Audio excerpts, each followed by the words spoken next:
Hi, everyone. Welcome back to the Real Life, Real Hope podcast. We are joined today by a very special guest, Heather Gates. She is the president and CEO of Community Health Resources, CHR. She's also in a leadership role on the board of the National Council for Mental Wellbeing, which is the nation's leading advocacy group for agencies like CHR, which provide mental health and substance use treatment. You're listening to the Real Life, Real Hope podcast, brought to you by CHR. So welcome, Heather. Hi, it's great to be here. Let's start at the very beginning and talk a little bit about your career and what brought you to this work. Well, it depends a little bit on how much gory detail you want, but I actually got started many years ago working at Northampton State Hospital as a volunteer, and that was a long time ago when those hospitals were still institutions and pretty awful places for people to be.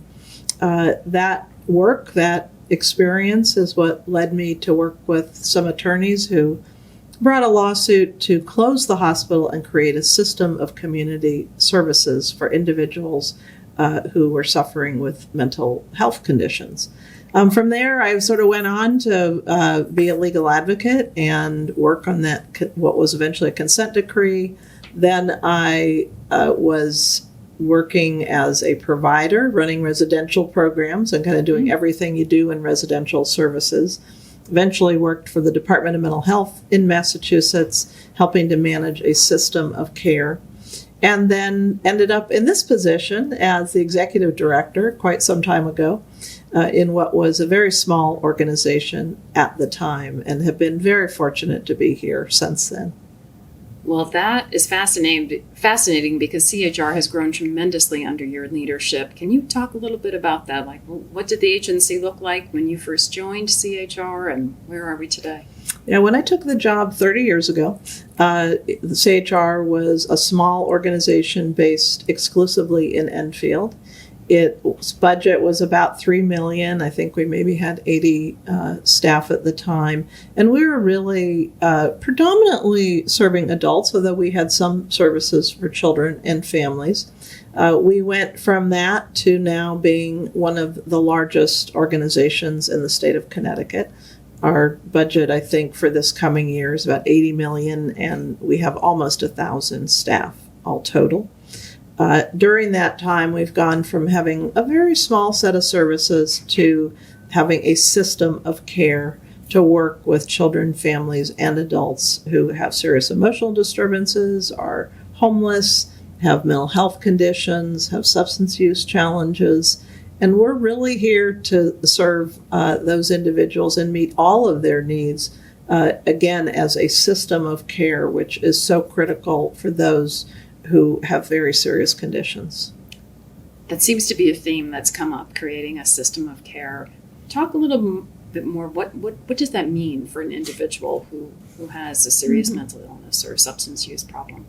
Yeah, I mean, what it means sort of in practical terms and on the ground for individuals is if, they may need outpatient care in the form of medication management and access, but it may also help to have someone as a case manager if they need assistance with housing or assistance getting connected to a primary care practice. It may also be that they are a parent and, in fact, they need help knowing how to work with their children, or their children may have challenges. And so what we try to do is, rather than have individuals go to multiple organizations, our goal is to try and meet the needs of that individual and or family as holistically as possible, so that the care is very well coordinated and the individual or the family is not needing to sort of bounce around between providers or systems. That's incredible. So it's really, like a system. It's like an umbrella of services that are it's coordinated. It's fantastic. So as you think of CHR in the future, what's your vision for CHR going forward? My hope is it continues to develop and grow. I know that there are other services we can bring to the communities that we are serving now. We'd like to, of course, be able to serve more communities if possible. That's one of my principal goals.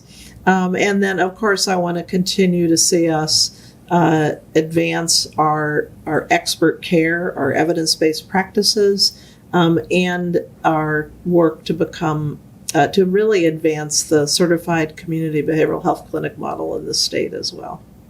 Well, I think CHR is on the way to meet those goals. One of the things that's really unique about CHR is that the agency has repeatedly been named a top workplace, and that's based on annual anonymous data gathered from employees across the state. So CHR has, for 10 years, has been among the top workplaces among large employers. We've been in the top 3 among human service providers, and you've won the Top Leader Award, which is a great honor. What do you attribute that success to? Yeah, I mean, first of all, I am very proud of how well we've done in the Top Workplace Survey, because the survey is filled out by the people who work here. So that means a great deal. I think that we get there because we listen to the individuals who work here.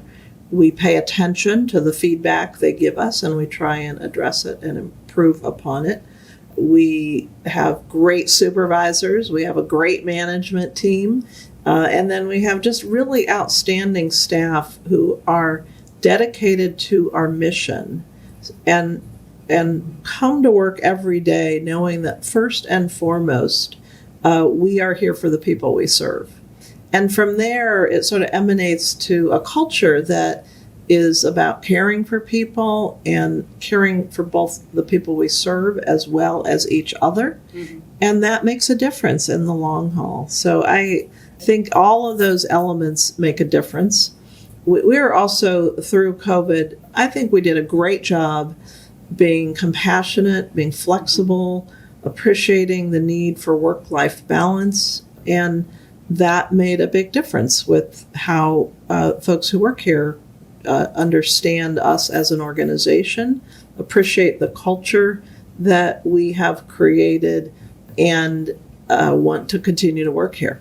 It's really a culture that values listening to people. Very much so. Very much so. Survey is a way of gathering that information, and it's just wonderful that CHR has done so well. Yeah, yeah. So here's the easiest question. What do you love most about your job? Well, there's a long list, actually. I love our mission. I've been passionate about it from the day I walked in the state hospital all those years ago, seeing how different life could be for the individuals who come to us for help. That has been sort of a core part of who I am and why I do this work all these years. I love the team I work with.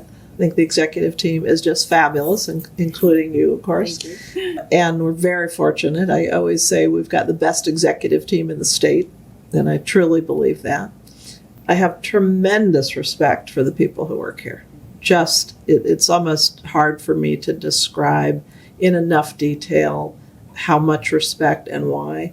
They are coming to work every day dedicated to helping the people who come to us. And then I'd love to see people get better. You know, the fact that we want to touch every life. We want to help people get better. And I see that in action all the time. So I'm just very proud to be the leader of this organization and feel fortunate to be in this job. Well, we are lucky to have you. Thank you. Thanks for joining us today. Thank you. Delighted to be here.